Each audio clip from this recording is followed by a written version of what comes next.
ntabwo rero BIBIANE namwita umusazi, ntabwo namwita umugabo mu mutwe, ntabwo namwita iki, ariko ntabwo namushimira iharabika rye. Gusa niba utemera ibintu vuga kutabyemera, ariko wishaka gushyiramo akantu kerabika, bireke gende wemera ibyo ushaka, ko nabwo n'uburenganzira bwawe, uburenganzira bwo kwemera ibyo ushaka, ariko iharabika ryihorere, niyigisha ibyo yemera, ibyo atemera byihorere, byihorere, niko natwe tubigenza, nibyo byiza. Icya kabiri, aho nanjye Imana imbabarire niba nibeshya, nigeze kubona nakeka ko yaba yarahuye n'ikintu cyamuhungabanyije mu buzima ntazi icyo ari cyo, kuko ukuntu yaririmbye ziriya ndirimbo nyine zaryoheye n'abantu benshi, kandi ukumva birimo kwemera Gatolika, mu kandi kanya nk'amasogonda ukumva bise byicurika. Naketse ko yahuye n'ikintu cyamuhungabanyije mu by'imitekerereze cyangwa se mu buzima muri rusange bw'ibyiyumviro n'ibindi, atari uguhindura kwemera gusa. Ko nabitekereje, Nyagasani niba nibeshya umbabarire, ntabwo nshaka kuvuga umuntu wandi nabi. Kuba umwe mu bashumba ba Kiliziya mu Rwanda unabifitiye uburenganzira kuko biri mu nshingano ze, yaravuze ati indirimbo ze tuba tuzihagaritse ko ziririmbwa kuri Radio Mariya, cyane cyane Radio Mariya na Pacis TV, bigera kure. Emmy Pro Universal Records.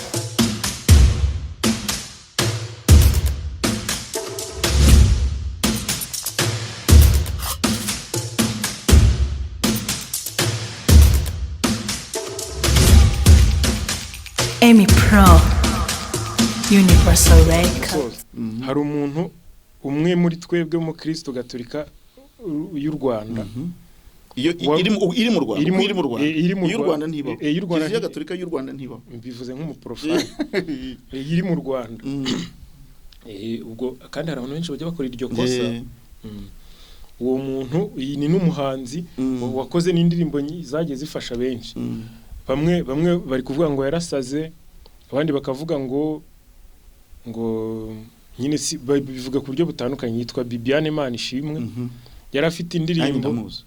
indirimbo nziza zafashije abantu, zitwa harimo ngo zanyemera ngendane nawe, zitambuka kuri pacis no kuri Radio Mariya, ndetse n'ubu mwarazihagaritse. Kiliziya mwarazihagaritse, ntago zemerewe gucurangwa kuri Pacis TV no kuri Radio Mariya Rwanda. Ibyamubayeho urabizi, agenda azenguruka ku macano menshi. Nigeze kumubona nka kabiri. Hari bimwe mu byo Kiliziya Gatolika yemera kandi yigisha asigaye arwanya. Asigaye arwanya nyine avuga ko atemera. Nanjye ubwanjye twaraganiriye, hari ikiganiro namukoresheje, hari ibyo avuga ko atemera, tuvuge nko kwiyambaza abatagatifu no gusabira abapfuye n'ibintu byinshi. Ubwo mufata gute, nk'umusazi cyangwa mufata gute? Je ntabwo ndamufata nk'umusazi. Yewe n'umuntu warwaye indwara zo mu mutwe nge ntabwo namwita umusazi.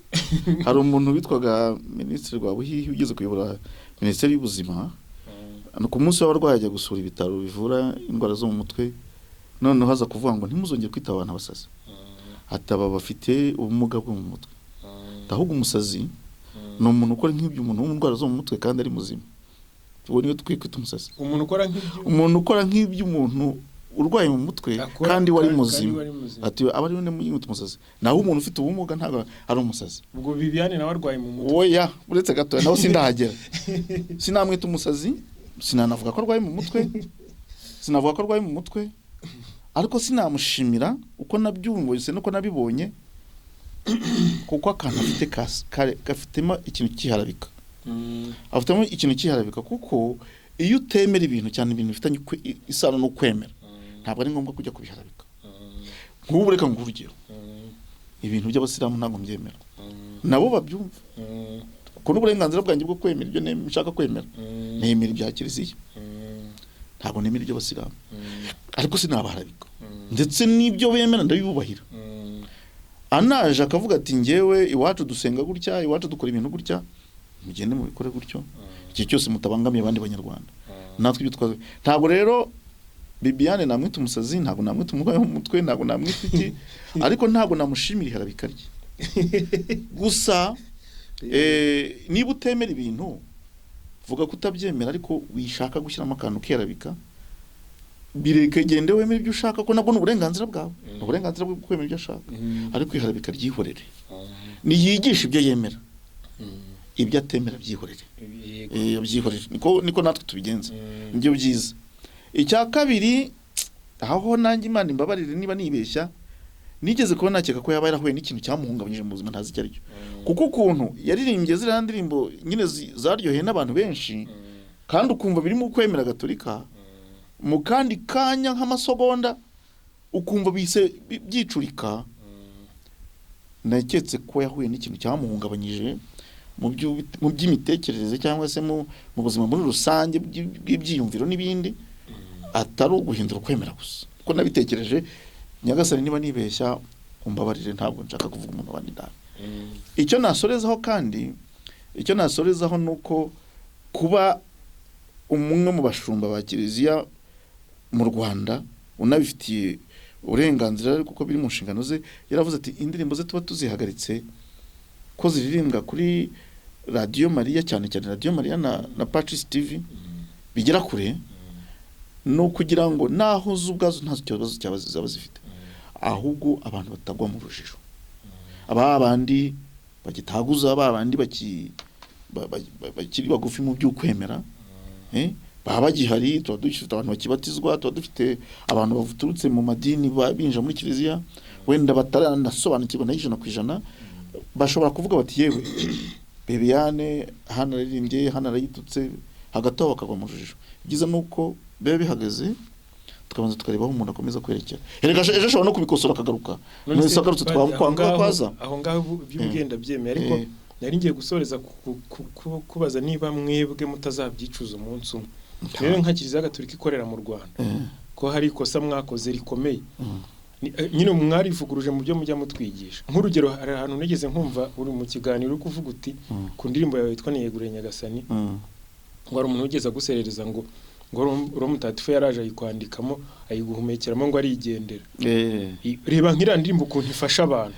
nk'ubu nk'urugero ugize ikibazo nk'urugero nyine ntibikabe tuvuge nk'ubu nawe ukava nko muri kiliziya cyangwa ukayisebye bijya bibaho ubirandirimbo reba ubutumwa burimo niba ari Mutagatifu yarakujemo akagukoresha nk'igikoresho kugira ngo bujye gufasha kiliziya n'abayo muri rusange ubwo ntago ububangamiye iyo bihagaritse ntubangamiye iyo message yaturutse kuri no Mutagatifu buriya kuko nk'urugero ngiye ntago nemeranya n'uriya musenyeri uriya musenyeri yafashe opinion ye uko ari kumva ibintu arabyuniversalize ngerega ntago ari uko mbyumva ngiye BIBIANE bamwe bari kuvuga ko yasaze no muri comment uzabibona mu biganiro nabandi bakagira uko babifata ariko indirimbo kumwitiranya n'indirimbo ze kuko ashobora kuba we yarabaye igikoresho ro Mutagatifu yifashishije akakamutambukishirizamo izo message rero kuba we opinion y'umuntu ko umuntu yumva ibintu ntago wahita ubyuniversalize aho ndafite icyo mbivugaho kandi umusenyeri ambabarire ya n'uburyo bwawe bwo kumva ibintu kandi ntago tubuza abantu kuvuga ibyo batekereza kuko nta nubwo umututsi nta nubwo mwanze nta nubwo umusuzuguye ahubwo no kugira ngo ubyumve kurushaho cyangwa se tubisobanure nawe ubwe yabisobanura ariko nanjye hari uko mbyumva kandi namushyikira aho namushyikira ni he navuga nti iyo ndirimbo uvuze nanjye nzabapadiri bahimbye indirimbo nzumupadiri wahimbye indirimbo n'ubo abantu bakiririmba kandi we yavuye mu padiri ndetse yahinduye indirimbo tabizi ndamuzi sibyo hanyuma nzi nanone iyo ndirimbo iracyaririmbwa iyo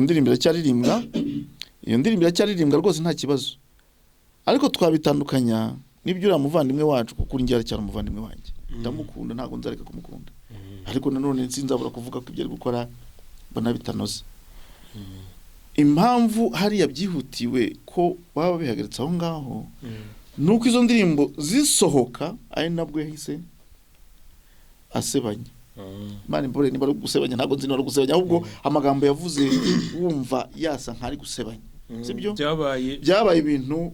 bisa nk'ibizira rimwe biri simultane muri cya gifaransa cyacu abatakizi ntibagira ngo ntitwabisobanuye byaziye rimwe icyo gihe rero kugira ngo ukureho urujijo urabanza usa nk'ubihagaritse kugira ngo urebe aho ibintu byerekeza ntibigutangaza ko indirimbo zishobora kuzongera zikaririmbwa byashoboka zishobora kongera kuririmbwa nagarukira nabwo bakareba ko nta kosa ryaba ririmo kuba indirimbo zishobora gusohoka harimo amakosa ariko izo numvise nta makosa yararimo amakosa cyane cyane mu magambo niki bishobora kujya kuririmba ariko muri iki gihe kugira ngo abantu batagwa mu rujijo twitonde erega hari igihe umuntu akubuza ikintu atari kuvuga ko ubundi mu by'ukuri utagifitiye uburenganzira ariko akavuga ati buretse gatoya kuko ndibuka reka nguhe urugero